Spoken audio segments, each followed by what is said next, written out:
ಇದನ್ನು ಸುಲಿದೆ ಮನೆ ಕಡಿಮೆ ತಗೋಪಿ ನೋಡಿ ತಗೋಬಾ ಹೂವು ಕೈ ಕೊಡಿ ಆಯ್ತು ಆಯ್ತು ಹಾಂ ನಾರಂಗಿ ಕೈಗೆ ಹಾಂ ಹಾಂ ಹಾಂ ಹಾಂ ಅದು ಕೊಡಿ ಒಂದು ಸಜೆಷನ್ ಅಂದರೆ ನಾನು ಕಲಿತ ಸ್ಕೂಲ್ ಅಂದ್ರೆ ಪ್ರೆಸೆಂಟೇಷನ್ ಸ್ಕೂಲಲ್ಲಿ ಒಂದು ಹಣ್ಣು ಒಂದು ಹಾಂ ಮಾರಲ್ ಸೈನ್ಸ್ ಅಂತ ಒಂದು ಕ್ಲಾಸ್ ಇರ್ತಿತ್ತು. ಹಾಂ ಮೀನ್ಸ್ ಈಗ ನೀವೆಲ್ಲ ಹೇಳ್ತಾ ಇದ್ರೆ ಆ ರೀತಿ ಬೆಳೆಸ್ಬೇಕು ಇಂತೆ ಬೆಳೆಸ್ಬೇಕು ಅಂತ ನಮ್ಮಲ್ಲಿ ಸ್ಕೂಲ್ನಲ್ಲೇ ಅಂದರೆ ಯಾವ ಥರ ಅಂದರೆ ಈಗ ಬೇಸಿಕ್ ಎಥಿಕ್ಸ್ ಮನೆಗೆ ಗೆಸ್ಟ್ ಯಾವ ಥರ ಟ್ರೀಟ್ ಮಾಡಬೇಕು, ಬೇಜಾರಾದಾಗ ಯಾವ ಥರ ಮಕ್ಕಳು ಈಗ ನಾವು ಅಡ್ಡಾಡ್ತಿರ್ತಾರೆ ಏನೋ ಒಂದು ಅವರ ಜಗಳ ಮಾಡ್ಕೊತಾರೆ, ಯಾವ ರೀತಿ ನಾವು ಕಾಂಪ್ರಮೈಸ್ ಅವರಲ್ಲೇ ಕಾಂಪ್ರಮೈಸ್ ಆಗಬೇಕು ಆ ಥರ ಒಂದು ಸಾಟರ್ಡೆ ಹೆಂಗೂ ಸ್ಕೂಲ್ ಇಟ್ಟಿರ್ತೀರಲ್ಲ ಒಂದು 15 ಮಿನಿಟ್ಸ್ ಒಂದು ಸ್ವಲ್ಪ ಅವರಿಗೆ ಅದ್ರ ಬಗ್ಗೆ ನೀವು ತಿಳುವಳಿಕೆ ಹೇಳ್ಕೊಟ್ರೆ ಸ್ವಲ್ಪ ಹೆಲ್ಪ್ ಆಗುತ್ತೆ ಅಂತ. ಇಲ್ಲ ಅದನ್ನೇ ಮಾಡ್ತಿದ್ವಿ ಅಂದರೆ ಸರ್ ಈಗ ನಾವು ಹೇಳ್ದಷ್ಟು ವ್ಯಾಲ್ಯೂ ತೊಗೊಳಂಗಿಲ್ಲ ನಾವು ಟೀಚರ್ಸ್ ಏನು ಹೇಳ್ತಾರೆ ಅದು ಕರೆಕ್ಟ್ ಅಂತ ಥಿಂಕ್ ಮಾಡ್ತೀವಿ. ನಾವು ಹೇಳ್ತೀವಿ ಮನೆಯಾಗ ಎಷ್ಟು ಪರ್ಸೆಂಟ್ ಅಷ್ಟು ಹೇಳ್ತೀವಿ,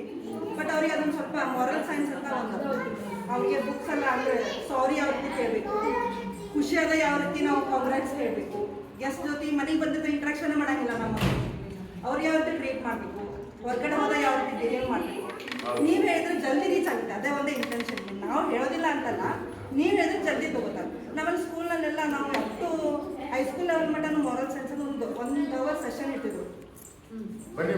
ಅದಕ್ಕೆ ನಮ್ದು ಅದೊಂದು ಸಜೆಷನ್, ನೀವು ಹೆಂಗೂ ಚೆನ್ನಾಗಿದೆ ಹೇಳ್ತಿರಲ್ಲ ಮಕ್ಕಳ ನಿಮ್ಮ ಜೊತೆ ಇಂಟ್ರಾಕ್ಷನ್ ಮಾಡ್ತಾರೆ, ಒಂದು 15 ಮಿನಿಟ್ಸ್ ಅದನ್ನ ಹೇಳ್ಕೊಡಿ ಅಂತ. ಸಾರಿ ಮಾಡೋದು, ಪ್ಲೀಸ್ ಹೇಳೋದು ಇವೆಲ್ಲ ಮಕ್ಕಳಿಗೆ ಇಲ್ಲೇ ಇಲ್ಲ. ಬಡಕುಳ ಬಂದು ಪಪ್ಪ ಅವರು ಬಂದ್ಬಿಡ್ತಾರೆ, ಸಾರಿ ಕೇಳಬೇಕು, ಥ್ಯಾಂಕ್ಸ್ ಕೇಳಬೇಕು. ನಾವು ಹೇಳಿದ್ರೆ ತಿಳ್ಕೊಳ್ಳೋದಿಲ್ಲ, ಏನೋ ಒಂದು ಸಾಮಾನು ಕೊಟ್ಟೋದೊಂದು ಥ್ಯಾಂಕ್ಸ್ ಹೇಳ್ಬೇಕು, ಈಗ ಫಿಕ್ಸ್ ಆಗಿಬಿಟ್ರೆ ಮುಂದೆ ಅದು ಕಂಟಿನ್ಯೂಷನ್ ಆಗ್ತದೆ. ಇಲ್ಲ ಅದಕ್ಕೆ ನಾವೇನು ಮಾಡ್ತಾ ಇದ್ದೀವಿ ಅಂತ ಹೇಳಿದ್ರೆ ಈಗ ನಿಮಗೆ ಅದಕ್ಕೆ ಹೇಳಿದ ನಾನು ಊಟ ಮಾಡೋದ್ರಿಂದ ಹಿಡಿದು ಅವರಿಗೆ ಉಗುರು ತಕ್ಕೊಂಡು ಬರೋದು, ಆಮೇಲೆ ಊಟ ಯಾವ ಥರ ಮಾಡಬೇಕು, ಆಮೇಲೆ ಅಲ್ಲಿ ಬಾತ್ರೂಮ್ ಹೋದ್ಮೇಲೆ ಯಾವ ಥರ ಒಂದು ಮಾಡ್ತೀವಿ. ಆಮೇಲೆ ಈಗ ಹಣ್ಣು ಕೂಡ ನಾವು ಕೊಡ್ತಾ ಇದೀವಲ್ಲ ಎಲ್ಲ ಸೆಂಟ್ರಿಗೆ ನಾವು ಕೂಡಿಸ್ಬಿಟ್ಟು ಅವರು ಯಾವ ಥರ ಡಿಸ್ಟ್ರಿಬ್ಯೂಟ್ ಮಾಡ್ಕೊಂಡು ತಿನ್ಬೇಕು, ಹಂಚಿ ತಿನ್ನೋದನ್ನ ಅಭ್ಯಾಸ ಮಾಡಬೇಕು. ಶೇರಿಂಗು ಕೇರಿಂಗು ಅದೆಲ್ಲ ಅದು ಈಗಿಂದಾನೇ ಅವ್ರಿಗೆ ಬೆಳೆದ್ರೆ ಏನಾಗುತ್ತೆ. ಯಾವ ತಕ್ಷಣ ಈಗ ಮಕ್ಕಳಿಗೆ ಬಿದ್ರು ಅಂತ ಸುಮ್ಮನೆ ಅವ್ರಿಗೆ ಅಭ್ಯಸಿಲ್ಲ, ಅವ್ರಿಗೇನು ವಾಟರ್ ಕೊಡೋದು ಈ ಥರ ಬೇಸಿಕ್ ನಾವು ಹೇಳ್ಬಿಟ್ಟು ಅಂದ್ರೆ ಅದು ಫಿಕ್ಸ್ ಆಗಿ ಹೆಲ್ಪಿಂಗ್ ನೇಚರ್ ಬಂದ್ಬಿಟ್ಟು ಆ ಥರ ಒಂದು ಸೆಷನ್ ನೀವು ಹೇಳಿದ್ರೆ ಅವ್ರು ರೀಚ್ ಜಲ್ದಿ ಆಗುತ್ತೆ. ಸಾಕು ಒಂದು ಸೆಷನ್ ಮಾಡಿರ್ತೀರ, ಡೈಲಿ ಹೇಳೋಕ್ಕಾಗಲ್ಲ, ಒಂದು 10 to 15 ಮಿನಿಟ್ಸ್ ಸೆಷನ್ ಮಾಡ್ತೀರ, ಅವ್ರು ಜಲ್ದಿ ಎಲ್ಲರೂ ಕೊಡ್ರಿ ಕೊಡ್ರಿ ಎಲ್ಲ ಅವರೆಲ್ಲ ಈಗ ಚಾಕ್ಲೇಟ್ ತಿಂದು ಅಭ್ಯಾಸ ಆಗಿರ್ತದ್ರೆ ಅವರಿಗೆ ಕೊಡಕ್ಕೆ ಹೇಳ್ರಿ, ಹಣ್ಣು ತಿನ್ಬೇಕು.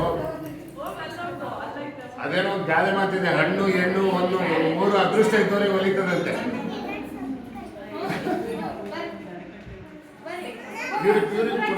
ಹಣ್ಣು ಕೊಡ್ರಿ ಅವ್ರಿಗೆ ಕೂಡ ಸಫಿಷಿಯೆಂಟ್ ಆಗಿ ಕೊಡ್ರಿ ತಗೊಳ್ಳೋ. ಇರಲಿ ಏನಿಲ್ಲ ಏನಿಲ್ಲ ಅದೇನಾಗಲ್ಲ ಏನಾಗಲ್ಲ, ನೀವು ತಿನ್ನಿಸ್ರಿ, ಅದು ನೇಚರ್ ಅದು. ತಗೊಳ್ರಿ ಮೇಡಮ್.